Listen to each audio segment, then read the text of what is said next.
இன்னைக்கு வந்து பார்த்திங்கன்னா, மத்தியான சாப்பாட்டுக்கு அம்மா ரொம்ப ஹெல்த்தியான பொரியல் எல்லாமே பண்ணியிருந்தாங்க.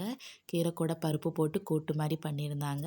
அதுக்கப்புறம் இன்னைக்கு வெண்டைக்காய் போட்டு புளிக்குழம்பு தான் வச்சுருந்தாங்க. என்னதான் மார்னிங் பிரேக்ஃபாஸ்ட்டுக்கு இட்லி, தோசை கூட சூப்பரா இருந்தாலுமே, மத்தியானம் சாப்பாட்டுக்கு புளிக்குழம்புங்கும்போது ஒரு மாதிரி சலிப்பா தான் இருக்குது. ஸோ மோஸ்ட்லி வந்து பார்த்திங்கன்னா, தயிர் ஊத்தி சாப்பிட்றது. அப்பாவுக்கு வந்து பார்த்திங்கன்னா, நான்வெஜ்ஜை விட வெஜ் தான் ரொம்ப பிடிக்கும். அவருக்கு வந்து இந்த மாரி கூட்டு, பொரியல், ரசம் அந்த மாரி இருந்தா தான் நல்லா சாப்பிடுவாங்க. ஸோ அப்பாவுக்கு எல்லாம் பேக் பண்ணி கொடுத்துட்டு, மத்தியானம் வந்து பார்த்திங்கன்னா, அந்த மாரி தான் போயிட்டுருந்துச்சு.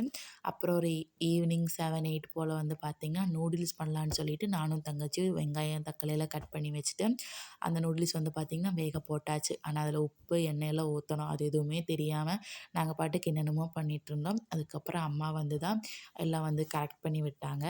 இது கூட இன்னும் கேப்சிகம் எல்லாம் போட்டா இன்னும் சூப்பராவே இருக்கும். பட் அன்னைக்கு வந்து பார்த்திங்கன்னா, இல்ல தான்.